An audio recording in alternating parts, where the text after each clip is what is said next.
everybody who's kind of watching the progress on the rust mitigation here on Mr. Jones W-31 project.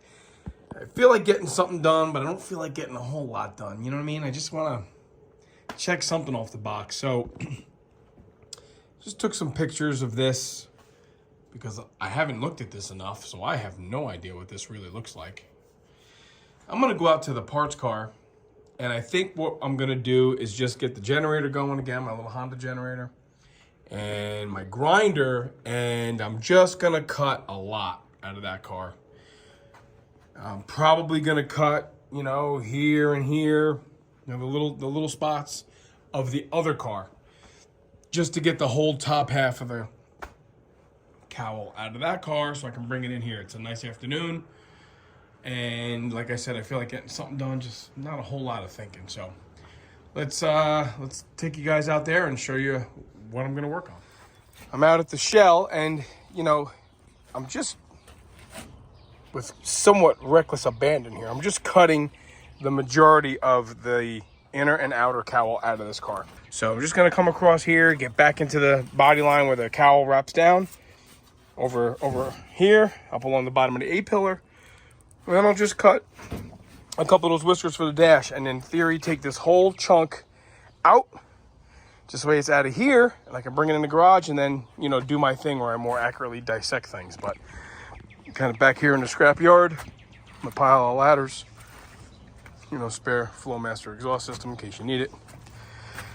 And my neighbors, I'm sure, are ready to choke me.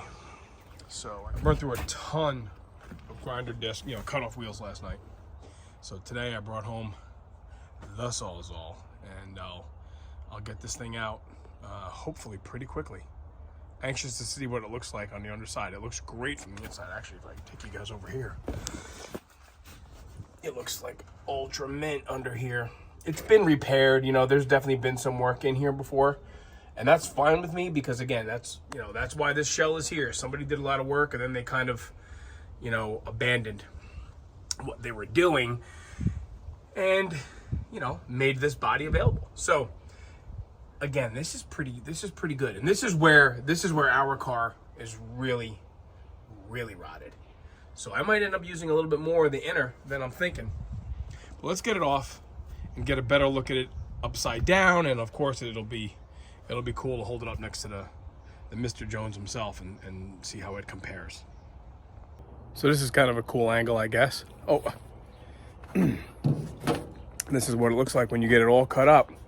You can start yanking it out of there. All right, before I poke myself and rip my, you know, I only got one good leg. I got to take care of it, you know. That's a story for another day, everybody. So this is what I'm left with. These little tabs here just don't want to come apart just yet. But, you know, another first, everybody. I've done a lot of stuff. I will admit, this is new. This is freaking nuts. Setting records, guys. Setting records here. So I guess what I'm going to do is come in here and look at this nastiness. Just cut a couple of these little things that are just not coming apart. Cut them on both sides. And now we have the inner and the outer cowl as one. And I'm going to bring it inside. And I think some people, once we see it, they'll say, oh yeah, so that's how you're going to fix it. Yeah, that's how I think I'm going to fix it. I don't know. Spray foam and Reynolds wrap, that might work too. I'm not plugging anybody here. I'm certainly not plugging any brands unless they watch the channel, but look, you put a full tank of fuel in one of these and some discs and blades and a couple of those, you take that to your local junkyard or, you know, your least favorite neighbor, and you can get a lot done. All right, I'm winning. I'm winning at this anyway. These are some things that I can win at. Other things I don't always win, but here we are. There it is. I'm going to take a minute and look over what I have left here. This remains of a shell. This is what we have left. I've already taken out those mounting flanges for the package tray, both sides. This car, somebody had attempted to put in wheel houses. Not a total hack job. I guess they just lost interest in the project and then started cutting it apart further. But what we do have is we have the rear window beam. Don't even have that in our car. This is dented down a little bit. This is the cross, this is support for the headliner bows.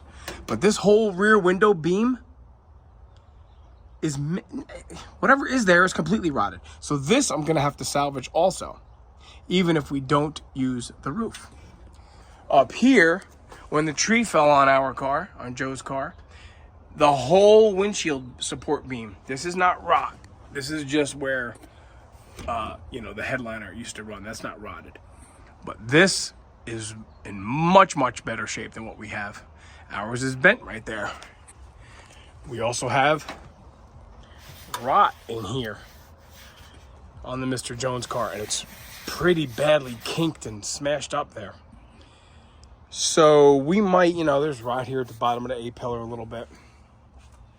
Right here in the Mr. Jones project, this is completely rotted. On this car, the bottom of the A-pillar is pretty heavily pitted. Would I want to cut that out and weld this in there, or just make my own? I think a lot of the viewers might agree. I'm just going to make my own. I'm not going to spend time cutting this thing out. I might cut that out for a template because I don't have one because it's rotted, but I'd rather make my own. Maybe we'll do something online where we take out what we need and offer it to somebody. If they want to come get it, they can have it. Don't I wish this was reverse procedure to install type of a scenario. It is very much not. Might be a little bit of a mistake that I cut this a little bit short off the car, because I need a little bit more metal on the project car than I have here. Now, that said, it's not a horrible thing, because obviously half metal can weld, but these portions of the project car had been repaired prior anyway. Lots of kind of welds and grind marks and that kind of nonsense. So it doesn't bother me so much because obviously I can make it all fit, and I'm not looking to use this whole thing anyway. I'm probably going to cut some scallops out of here. I'm not coming down here, like I said before, not interested, not willing, not my game to cut the cowl tag out of here. It's not what I do.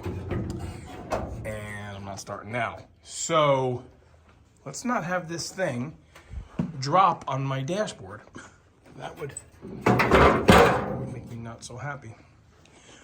All right, good, okay? So now we have more and more parts cut out of that Frankenstein beast out there. And we can clearly see, these are cool things to see.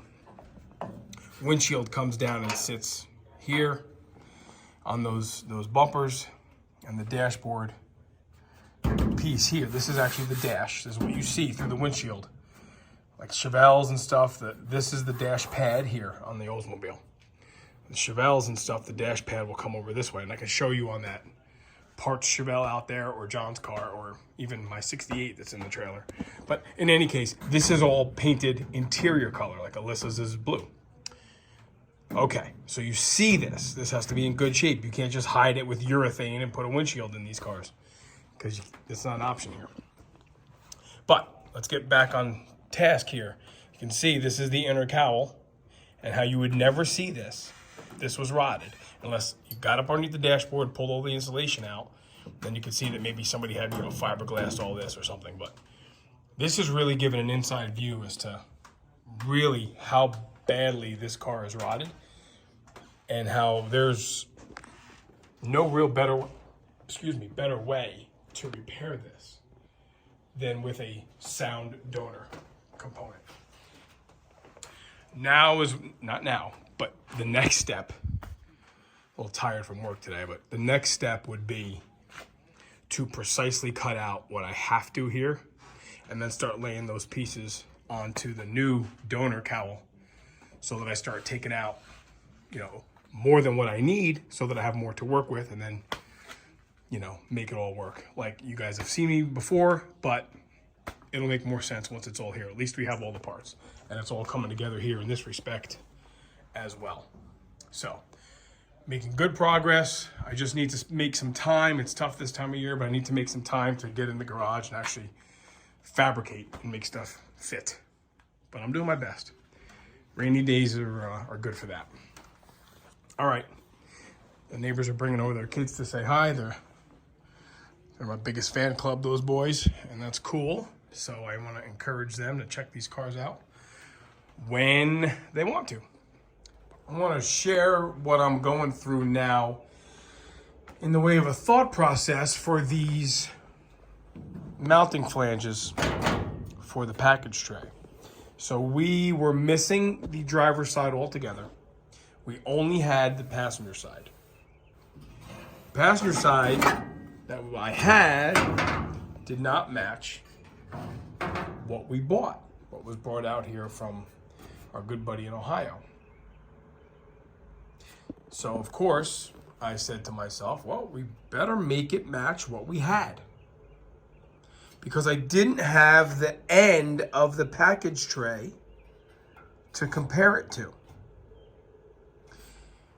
This was a real brain fart. I don't know what else to say. I guess I figured that all of this was repaired and repaired improperly. I guess that's what I assumed. It's obviously missing this area here that goes down to the trunk hinge plate. Hope everybody's following me here. This lip here was actually bent down.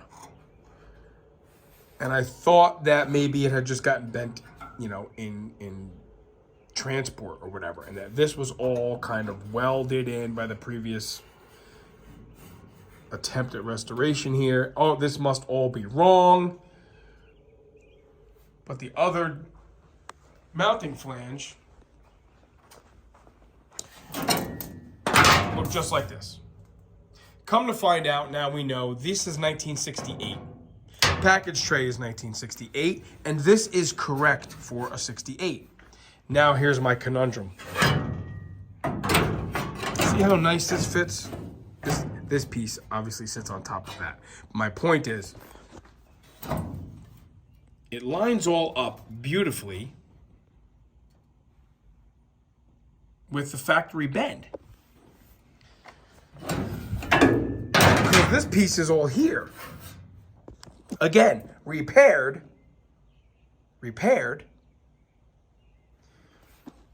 and I just assumed they were repaired incorrectly. This is what happens when you take this out and you have it, and then you go and get the mounting flanges and you work on them separately, and what a mess. I'll come up with something, but I just, I don't ever want to revisit it, and sometimes these little things really do hang me up. I guess that's why I have the tenacity to keep going on some of this stuff.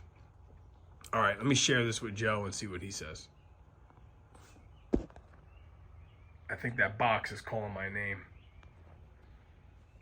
Still pondering undoing what I did here. Not that it's perfect, because it still needs some work, which has got me. And obviously, if I had finished welded it and I had fixed the relief cuts and I had done all that, then there's no turning back. But really, all I did is a couple relief cuts and bend it a bit. I'm really leaning towards putting this together, package tray and mounting flanges, a la 68 style, guys. I really am. Decisions made. I know what I want. I want it to be a 69 part. So why I was considering going back the other way, I don't know. Spread thin, I guess. But I know what I want. Therefore, I will make this what I want. I will make those flanges match a 1969. I know in my car, they are that way. You guys can't really see, but can you see in there? Not really, but they're flat, and then it drops down on the package tray to that groove for the gutter and the drain. So I just have to modify the very end of the package tray here to receive the flat mounting flanges the way I want. So you'll still have that drain, which still looks very much like any other car, but when you look up in there, they'll be flat like a 69.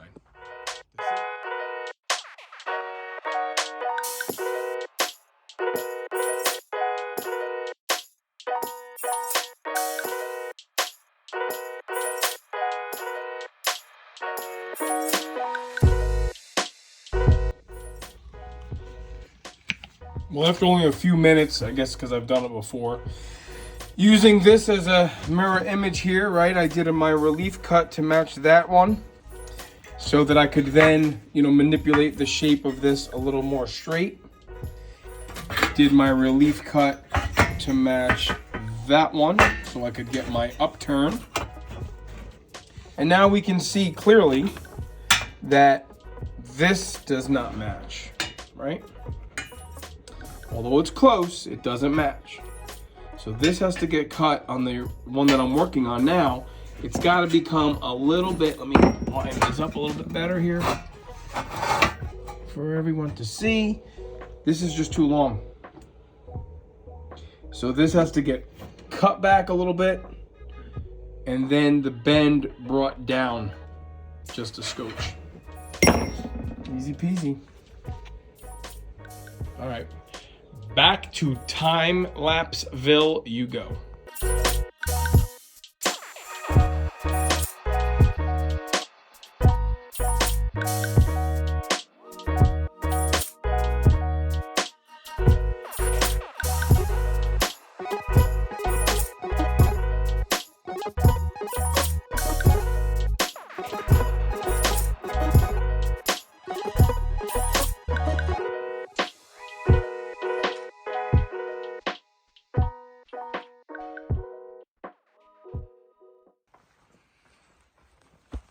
And there you have it. 2 package tray mounting flanges bent to look like that of a 69. Obviously, once I get into welding and I'll do a little bit more body work, I think my bend here is a little sharper than it needs to be. So there you go, a little bit of an attitude adjustment there. So these are gonna go in the car looking like, this really looks all smashed up, but it's just the way it ground out. It's not perfect, but I'm gonna weld this up because this is where I did a relief cut here to straighten these things out. Clean this up, but you guys get an idea here. I was hitting it with a chisel actually to get a little bit of that style line, just because that's where the package tray actually sits in this kind of detent, this little lip here. But I feel better because now I have 2 that kind of look like the originals. Now I just got to weld them and clean them up. Never to be seen. I know. Never to be seen. But underneath, when they're welded up and you look up in there, because people will do that, right? Never. Part of this, guys, is really just me entertaining myself, I guess. Now I just got to make those corners fit those flanges. Good. Not a bad day. Not a bad afternoon. And once we start, hopefully I can get my act together here a little bit more after work this week. And get in there and get this thing kind of really mocked up, like I said, with sheet metal screws. So I can make any final adjustments. Possibly even, I don't know, set the back window in a little bit before we start burning it in place.